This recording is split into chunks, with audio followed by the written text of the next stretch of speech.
Halo semua, aku Pingu. Di sini aku mau menjelaskan tentang isu radikalisme di media sosial. Media sosial merupakan sebuah wadah untuk berinteraksi dengan satu sama lain yang dilakukan secara online, sehingga sangat leluasa dan bisa menjadi tempat bagi orang untuk berkomunikasi. Tapi, tentu saja dengan banyaknya pengguna media sosial, ada juga beragam cara penggunaannya. Kalau dilihat dari sisi positif, media sosial emang punya banyak manfaat. Informasi bisa tersebar dengan cepat ke seluruh dunia. Bahkan bisa jadi alat untuk bikin campaign yang bermanfaat. Tapi kalau dari sisi negatifnya, kita nggak bisa menutup mata dari kenyataan bahwa media sosial juga bisa jadi tempat subur untuk penyebaran kebencian, cyberbullying, rasisme, dan radikalisme.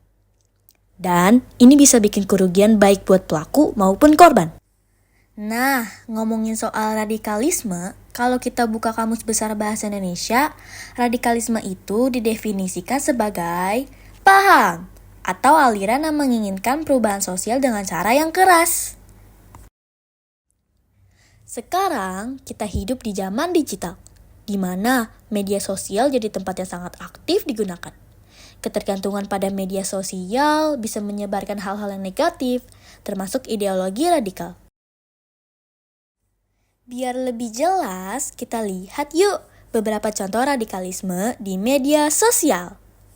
Misalnya nih, ada kelompok tertentu yang menyebarkan kekerasan lewat tweet atau post di Instagram. Mereka bisa bikin kampanye atau ajakan untuk bertindak ekstrim, seperti menyerang kelompok lain yang dianggap berbeda pendapat atau pandangan. Di sisi lain, ada juga nih yang bikin konten yang seolah-olah mengajak orang untuk mengikuti paham mereka dengan cara manipulatif, seperti memakai klaim yang menganggap diri mereka sebagai penyelamat atau pahlawan. Satu hal lagi nih yang lebih bahaya, banyak orang yang cuma like atau share konten-konten kayak gitu tanpa mikir dulu dampaknya. Jadi tanpa sadar mereka ikut nyebarin ideologi radikal ke orang lain dan menjadikannya korban manipulasi. Jadi, kita harus lebih hati-hati dalam menerima dan menyebarkan informasi di media sosial, biar nggak ikut-ikutan jadi penyebar radikalisme. Lihat kan betapa ekstrimnya contoh-contoh tadi? Kalau kita pikir lebih dalam, dampak dari tindakan seperti ini benar-benar besar loh. Situasi jadi terasa mencengkam, seperti ada ketegangan yang terus-menerus menghantui. Orang-orang mulai merasa cemas dan takut, bahkan untuk hal-hal yang sebenarnya sederhana.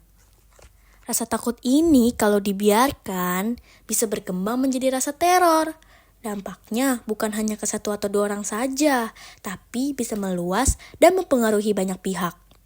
Akibatnya, korban berjatuhan, baik secara mental maupun fisik. Ini yang harus kita pahami, bahwa tindakan semacam ini gak cuma mengganggu, tapi benar-benar merugikan banyak orang. Masalahnya, penyebaran konten radikal di media sosial semakin memprihatinkan. Sepanjang 2023, tercatat 2.670 temuan konten digital bermuatan irat atau intoleransi, radikalisme, ekstremisme, terorisme. Ada survei terbaru dari BNPT yang menyebutkan 85% dewasa muda rentan terpapar paham radikalisme yang saat ini banyak tersebar melalui media sosial. Jadi, kita semua pasti sadar kan bahwa masalah penyebaran konten radikal di media sosial ini nggak bisa dibiarkan begitu saja. Lalu, apa yang bisa kita lakukan untuk mengatasinya? Tentu saja, kita harus memulai dengan meningkatkan kesadaran bersama. Langkah pertama adalah memperkenalkan ilmu pengetahuan dengan baik dan benar.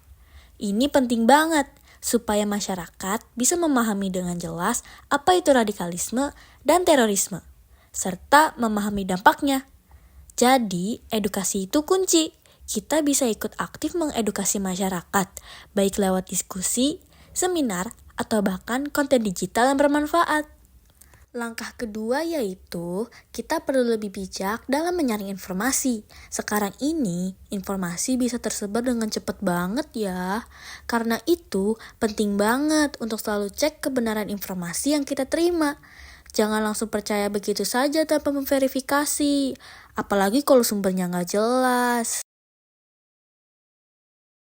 Dan yang gak kalah penting, kita semua harus berperan aktif dalam melaporkan konten radikal atau terorisme. Kalau kita melihat sesuatu yang mencurigakan atau berbahaya, jangan ragu untuk melaporkannya.